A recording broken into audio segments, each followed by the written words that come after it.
निवडणुकीची घोषणा होताच महायुतीची आज पत्रकार परिषद पार पडली। यावेळी महाविकास आघाडीवर टीका करत महायुतीने केलेली कामे आणि योजनांचा लेखाजोखा या पत्रकार परिषदेमध्ये मांडण्यात आलाय।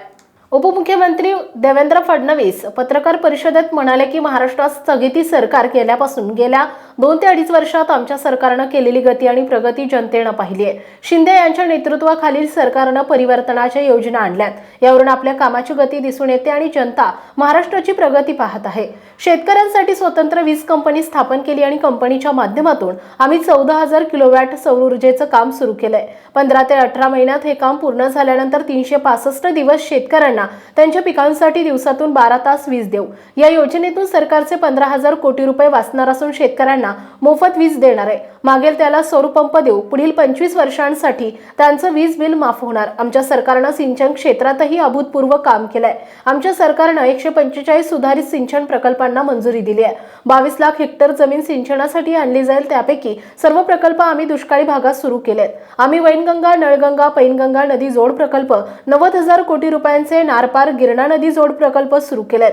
समाजात असा एकही घटक शिल्लक नाही ज्याला आमच्या सरकारने मदत केली नाही। आम्ही सर्व समाजासाठी महामंडळे तयार केली। आमच्या सरकारने अण्णासाहेब पाटील महामंडळाच्या वतीने 1 लाख मराठ्यांना उद्योजक बनवले। आमच्या सरकारने पायाभूत सुविधांची कामे केली आहेत। वाढवण बंदरामुळे राज्याची आणि देशाच्या अर्थव्यवस्थेला गती मिळेल। इतर योजना आम्ही आमच्या जाहीरनाम्यात आणू। एकीकडे विरोधक या योजनेवर भाष्य करतात आणि दुसरीकडे नव्या योजना आणण्याचं आश्वासन देतात।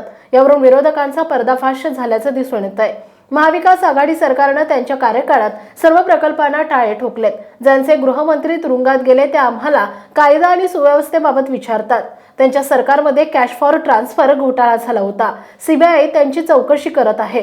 कोरोनाच्या काळात आरोपींना वाहने देण्यात आली होती। आम्ही महिलांना सुरक्षा देणार। महाराष्ट्र नंबर 1 असूनही विरोधक गुजरातला नंबर 1 मानतात। विरोधक गुजरातचे ब्रँड अँबॅसेडर आहेत। विरोधक फक्त फेक नरेटिव्ह तयार करतात। जनता आम्हाला पुन्हा आशीर्वाद देईल। सत्ताधाऱ्यांना मुख्यमंत्री पदाची चिंता आहे। विरोधकांना विचारा त्यांचा चेहरा कोण आहे। मी पवार साहेबांना आवाहन करतो, तुमचा मुख्यमंत्री पदाचा उमेदवार कोण आहे ते मला सांगा, असं आव्हान यावेळी उपमुख्यमंत्री फडणवीस यांच्याकडून करण्यात आलंय।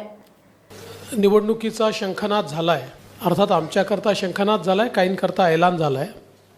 आमच्या महायुती सरकारने 2-2.25 वर्षामध्ये जे काही कार्य केलेलं आहे त्याचं एक रिपोर्ट कार्ड आपल्यापुढे आम्ही ठेवतो आहोत। अर्थात हे संक्षिप्त रिपोर्ट कार्ड आहे, कारण आपल्याला ठळक बाबीच तुमच्यापर्यंत पोहोचवता येतील। सविस्तर त्यातला प्रत्येक मुद्दा आणि त्या घटकांकरता केलेली कामं याची पुस्तिका आहे। त्याच्यामुळे ती काही आपल्यासमोर ठेवणं आम्हाला आत्ता संयुक्तिक वाटत नाही, ते आपल्यापर्यंत आम्ही पोचवू। स्थगिती सरकार गेल्यानंतर गती आणि प्रगतीचं सरकार हे गेल्या 2-2.25 वर्षामध्ये महाराष्ट्राने बघितलेलं आहे। या महाराष्ट्रामध्ये ट्रान्सफॉर्मेशनल, पूर्णपणे परिवर्तन करणाऱ्या अशा प्रकारच्या योजना आणल्या। या निश्चितपणे आमच्या कामाची गती आणि महाराष्ट्राची प्रगती या दोन्ही गोष्टी सांगणाऱ्या आहेत। महाराष्ट्र हे पहिलं राज्य आहे की ज्या राज्याने शेती विजेकरता स्वतंत्र शेतकरी वीज कंपनी स्थापन केली। या कंपनीच्या अंतर्गत 14,000 मेगावॅट वीज निर्मितीचं काम सुरू केलं सोलरच्या माध्यमातून, आणि पुढच्या 15 ते 18 महिन्यामध्ये याचं सगळं काम डिलिव्हर होईल आणि त्यानंतर महाराष्ट्रातल्या शेतकऱ्यांना 365 दिवस दिवसा वीज ही आम्ही उपलब्ध करून देऊ। आणि याच्याच आधारावर आम्ही शेतकऱ्यांना मोफत विजेची योजना आणली। त्यामुळे विजेच्या बाबतीत शेतकऱ्याला चिंतामुक्त करण्याचं काम हे आपल्या सरकारच्या माध्यमातून या ठिकाणी झालेलं आहे की शेतकऱ्यांना मागेल त्याला सौर पंप केवळ 10% पैसे भरायचे आणि त्याला सौर पंप मिळेल। 25 वर्ष विजेचं बिल येणार नाही। 5 वर्ष सगळी देखरेख ही सरकार करेल। चोरीला गेला तर इन्शुरन्स आहे, तुटफूट झाली तर इन्शुरन्स आहे, आणि मागितल्यानंतर 3 महिन्यात त्याच्या शेतीमध्ये तो पंप लागतो, ही पण व्यवस्था आपल्या सरकारने केली आहे।